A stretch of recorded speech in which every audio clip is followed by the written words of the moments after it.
right, so today we're going to dig into something I think we can all relate to. Stress. You know, that feeling.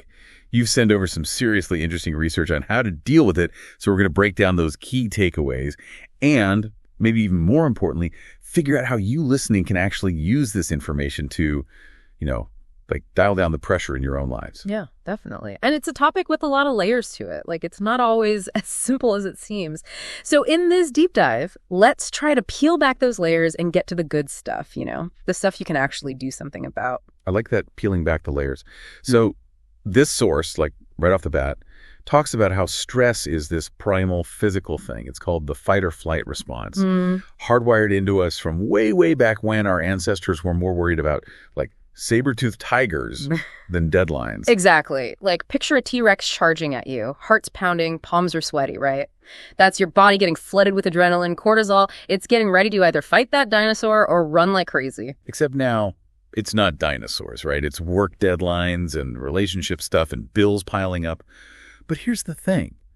Our bodies still react in that same, like, primal way, even though the things stressing us out are totally different. Yeah, it's true. Our nervous systems haven't quite caught up to modern life, And that's why understanding what's actually going on in your body when you feel stressed is so important. Like, knowledge is power when it comes to this stuff. And this source really emphasizes that self-awareness piece. Totally. And you know what else I found interesting? The source talks about how feeling helpless can actually make stress way worse.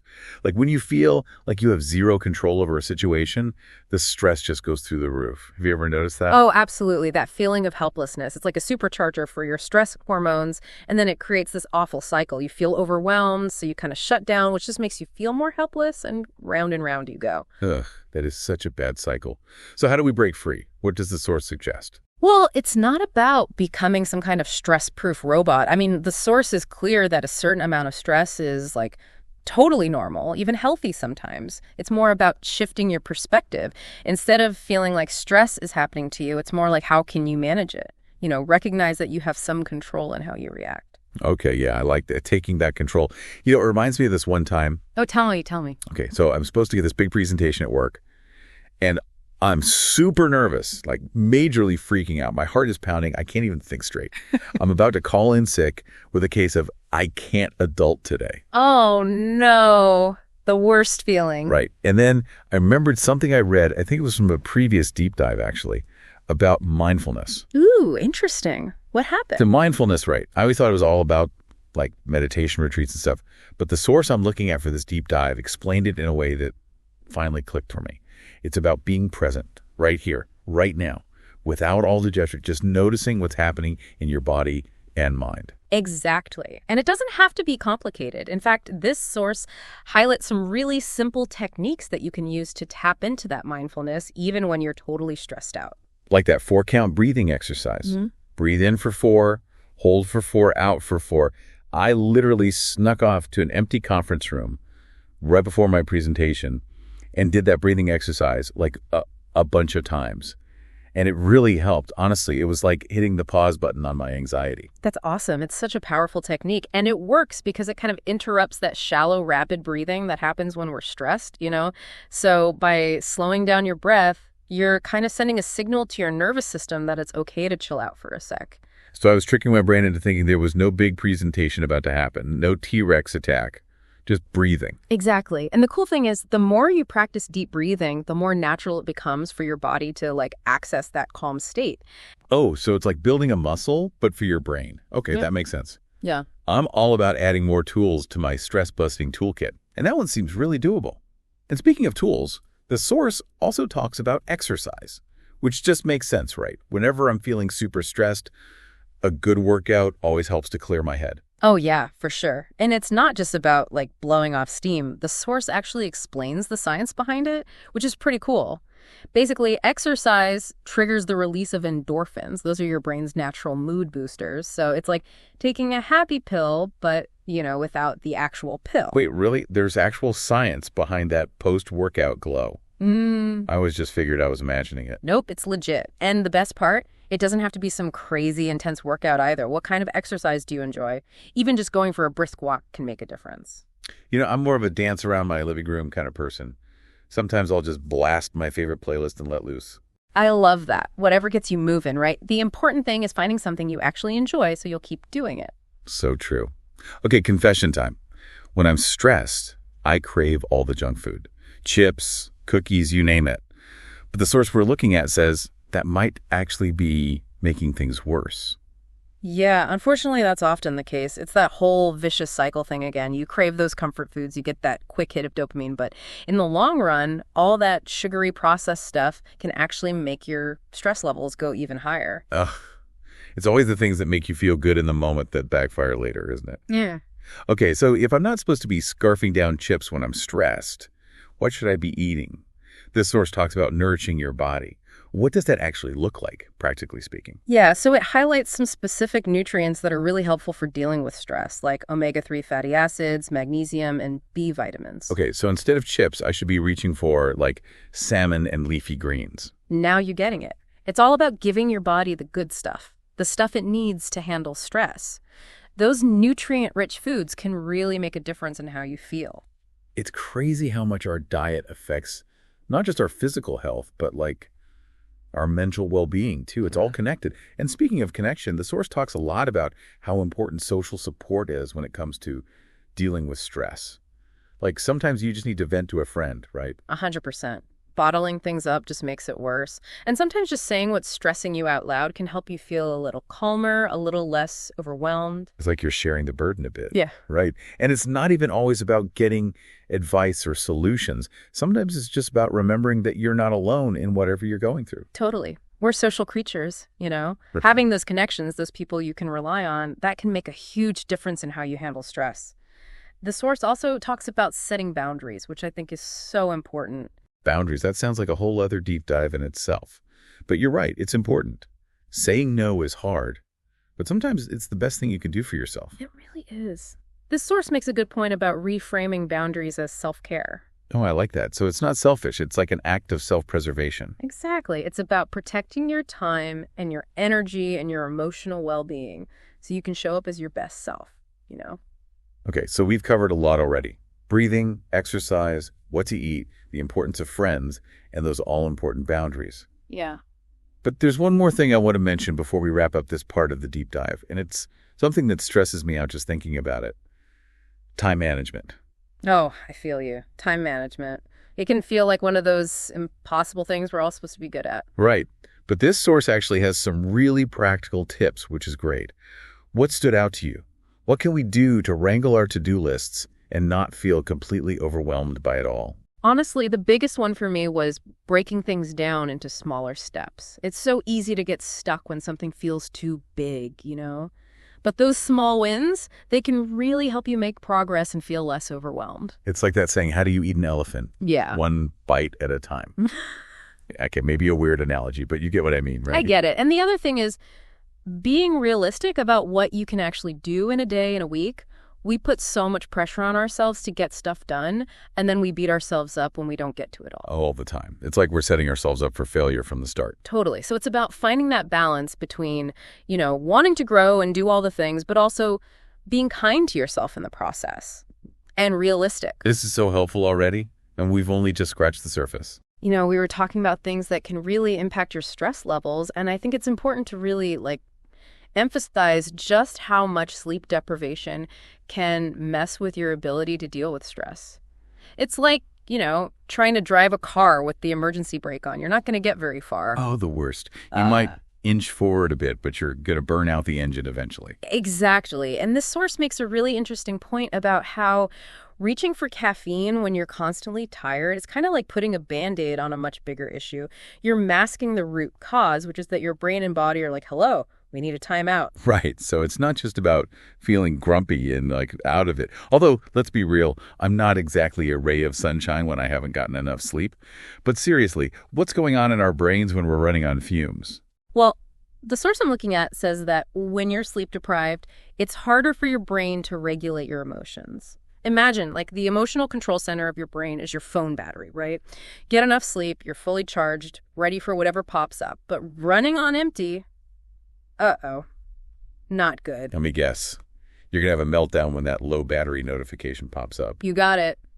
More likely to overreact, get irritable, or just completely lose it over something small. And the source says this creates a vicious cycle. Stress keeps you awake, lack of sleep makes the stress worse. It's a recipe for disaster. Okay, that sounds terrible. Yeah. So how do we escape that cycle? Aside from the obvious get more sleep advice, which I definitely need to take to heart, anything else this source recommends? One thing that really stood out to me was creating the right sleep environment. And this is more than just blackout curtains and white noise, though those help. It's about all the little details in your bedroom. Okay, now I'm really intrigued. What am I missing here? What am I overlooking in my quest for better sleep? Honestly, think about your bedroom. Is it a peaceful oasis of sleep or more like a dumping ground for the day's chaos? Ooh, okay, you got me there. My nightstand is a bit of a disaster zone. I get it. We've all been there. But the source talks about how a cluttered room or a noisy room or even one with too much light can actually mess with your sleep. So basically, I'm setting myself up for a stressful sleep experience before I even get into bed. Exactly. Think soft lighting, calming colors, maybe a diffuser with some lavender oil. And this should go without saying, but in this day and age, put the phone down. Seriously, this source is all about limiting screen time before bed. Easier said than done. But I do want to know, what's the science behind that? Why is scrolling so bad for sleep? It's the blue light from our devices. Messes with your melatonin production. That's the hormone that regulates your sleep-wake cycle. So it's like my phone is sending mixed messages. Go to sleep, but also look at these funny TikToks. Pretty much. As tempting as it is to check one last email or whatever, that blue light exposure can really mess with how well you sleep. Okay, fine. New rule. Phones down an hour before bed. Out of sight, out of mind. Now, speaking of things that are easier said than done, the source also talks about building in relaxation beyond just sleep. How important is that when we talk about managing stress? So crucial. We live in this always-on world where being busy is a badge of honor. But this source really emphasizes how important it is to build in downtime, to not be go, go, go all the time. Yeah, that whole I'll sleep when I'm dead mentality. Not sustainable. Right. That's how you burn out. And this source is really clear about the risks of pushing yourself too hard without enough rest and relaxation for both your energy levels and your mental health. Burnout is no joke, and it can sneak up on you. 1 minute you're fine, and then bam, you hit a wall. Exactly. And that's why this source stresses incorporating relaxation into your routine as a preventative measure, not something you wait to do until you're already totally fried. It's like finding those moments of calm before you reach the point of no return. Yes. And it doesn't have to be some big elaborate thing. Even just taking a few minutes at your desk to breathe, maybe do some stretches. Stepping outside for a bit of fresh air, those little breaks can make a huge difference. Like hitting the reset button throughout the day. I love those little things you can do to de-stress. Me too. And if you work in a high-stress job, this source actually recommends taking a short break every hour if you can. I know it seems counterintuitive, to step away from your work, but... Right. It feels like you're wasting time when you should be getting stuff done. What I'm hearing is that those little breaks can actually make you more productive. It's true. It's about giving your brain a breather so you can come back refreshed and re-energized. Okay, so we talked about micro breaks, but what about longer stretches of relaxation? Things like, yoga, meditation, the source mentions those. Yeah, I've tried those meditation apps, but I'm not going to lie, I'm terrible at it. My brain just won't quit. It's a practice. It takes time. Think of it as training your attention, learning to focus on the present moment and quiet those thoughts that are always running through your head. So it's not about emptying your mind completely, because honestly, that's always felt impossible to me. It's more about noticing the thoughts without judgment, just letting them pass through. That makes more sense, actually. And this source makes the point that both yoga and meditation, if you stick with them, can really help you cultivate a sense of inner peace. And when you have that, it's a lot easier to deal with those stressful situations when they come up because, let's face it, they're going to happen. Life, right? So we've got sleep, relaxation, all that good stuff. What about social connection? This source really emphasizes that even if you're doing all the me time things right, if you neglect your social life, that can actually make stress worse. It's so true. It's so easy to feel isolated in today's world, even when you're surrounded by people. That whole lonely in a crowd feeling. The worst. Exactly. And that kind of loneliness can make you feel even more stressed because it's like you're carrying the weight of everything on your shoulders with no one to lean on. There's a big difference between being alone, which can be amazing, and feeling lonely, which is definitely not good if you're trying to manage stress. For sure. That's why this source talks about nurturing your social connections as like a buffer against stress. Having those people you can talk to, vent to, just be yourself around, that's huge. So important. Quality time with friends and family checks. But what if your stress is actually coming from those relationships? Oh, that's a really good point. This source says relationships can be both a source of stress and a source of support. It's all about being mindful of the energy you're bringing to those relationships, setting those healthy boundaries we were talking about. Boundaries. They're like the Swiss Army knife of stress management. Good for everything. Right. Seriously. So helpful in so many situations. And when it comes to relationships, having those boundaries is super important for protecting your own mental and emotional well-being. It's about understanding that you're not responsible for other people's feelings and you can't pour from an empty cup. All that good stuff. Love that.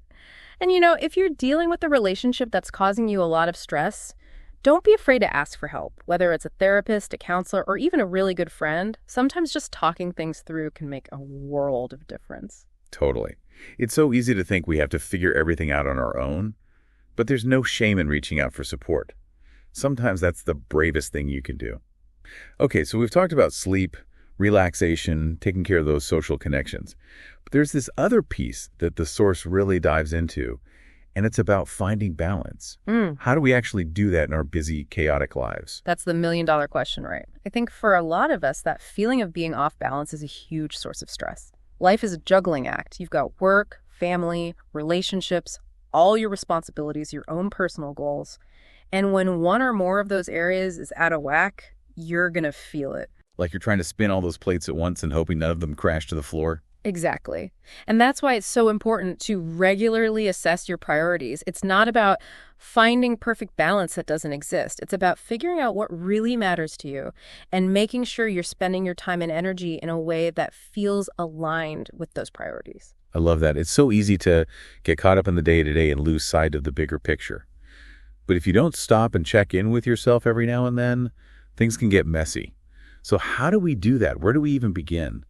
The source recommends asking yourself some tough questions. What matters most to me right now? What are my values? Am I living in alignment with those values? Where am I spending most of my energy? Is it where I want to be spending it? Those are really good journaling prompts, actually. Like taking inventory of your life and seeing if it reflects what you truly care about. So let's say you do that. You take a hard look at your life and realize things are out of whack. You're working too much. You're not making time for yourself, whatever it is. What's next? How do you actually make a change?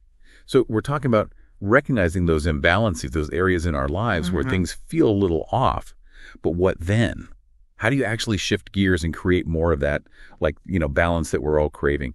Any practical tips in the source that we can use? Recognizing it is definitely step one, but it's not enough, right? You have to actually do something about it. And the source really emphasizes those boundaries again. Boundaries. Yeah. I'm telling you, they're like magic.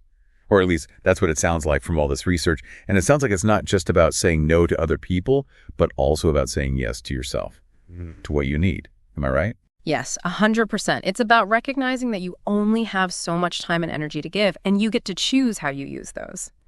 Sometimes the best thing you can do for yourself and the people you care about is to say no to something, to reschedule, or just to take some time for yourself, like put it on the calendar. It's about knowing your limits. Right. And respecting them, even when it's uncomfortable. And I think that's extra hard for people who are naturally inclined to please others. It's so easy to get stuck in that cycle of saying yes to everything, even when it burns you out. Oh, it's so common. But this source reminds us that setting those boundaries isn't selfish. It's really an act of self-care, of self-preservation even. It's how you create a life you can actually sustain so you can be your best self for yourself and everyone else. I love that. Okay, but how do you actually do that? Set those boundaries, I mean. Because it's one thing to say it, but actually doing it, that's the hard part. Totally. And this source says it starts with really being honest about your priorities. What matters most to you in this life? What are your non-negotiables? And once you know that, it becomes a lot easier to set those boundaries in a way that feels good. Like maybe that means saying no to working late so you can have dinner with your family, or making time for exercise even if it means getting up earlier. It's about being intentional with your time. Right. Making conscious choices instead of just reacting to whatever's thrown at you. Yes, exactly that. You're taking back control of your life. And beyond the practical stuff, this source also digs into the importance of mindset when it comes to stress. Oh, interesting. So not just changing your habits, but actually changing how you think about stress. That feels next level. It takes some work, but the source is really interesting on this. It's about reframing how we view stress completely. What if, instead of seeing it as this always bad thing, we saw it as a signal? A signal, like a signal that I need a vacation. Oh. Because I could get behind that signal. Well, maybe. But more broadly, the source talks about seeing stress as a sign that something needs to change. It's like your internal warning system telling you that something's out of whack. Okay, so instead of thinking, ugh, I'm so stressed, it's more like, okay, what's going on here? What's out of balance? What needs my attention right now? Yes, exactly. It sounds subtle, but it's really powerful. Because instead of feeling like stress is just happening to you, you realize that you have choices, that you can respond to it instead of just reacting. It's like you're teaming up with stress instead of letting it push you around. Love that. And this source even suggests that stress can actually be a good thing for growth and change if we approach it with the right attitude. Wait, hold on. Did you just say stress can be a good thing? It's not that stress itself is good or bad. It's more that it often shows up in situations that push us to grow. Think about a time when you went through something really challenging, like a big career change or a personal loss, or maybe even just something that took you way out of your comfort zone. Oh, man.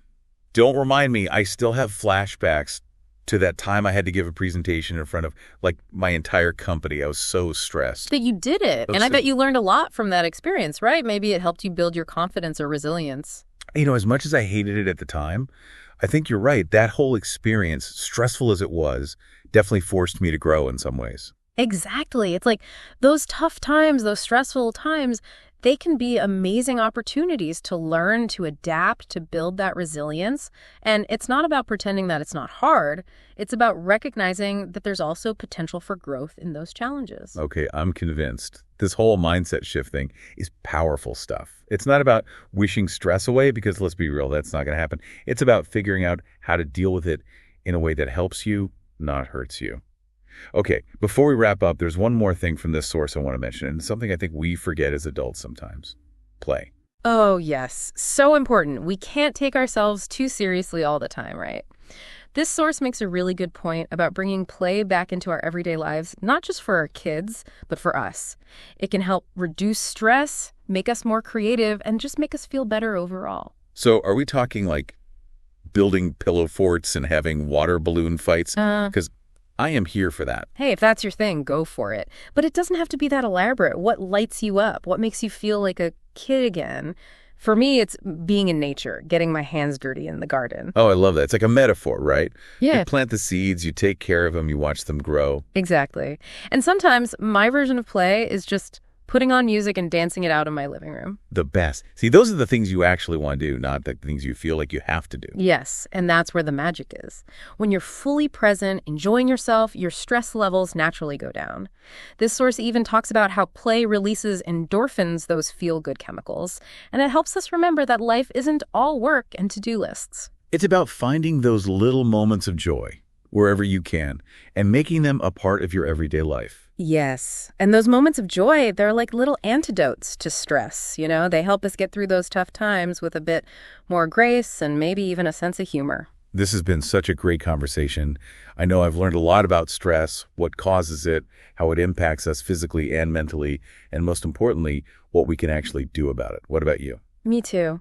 I think the biggest takeaway from this source is that managing stress isn't about never feeling stressed, because that's not real life. It's about building your own personal toolkit, figuring out what works for you. Maybe it's deep breathing or moving your body or setting those boundaries. Or maybe it's something totally different.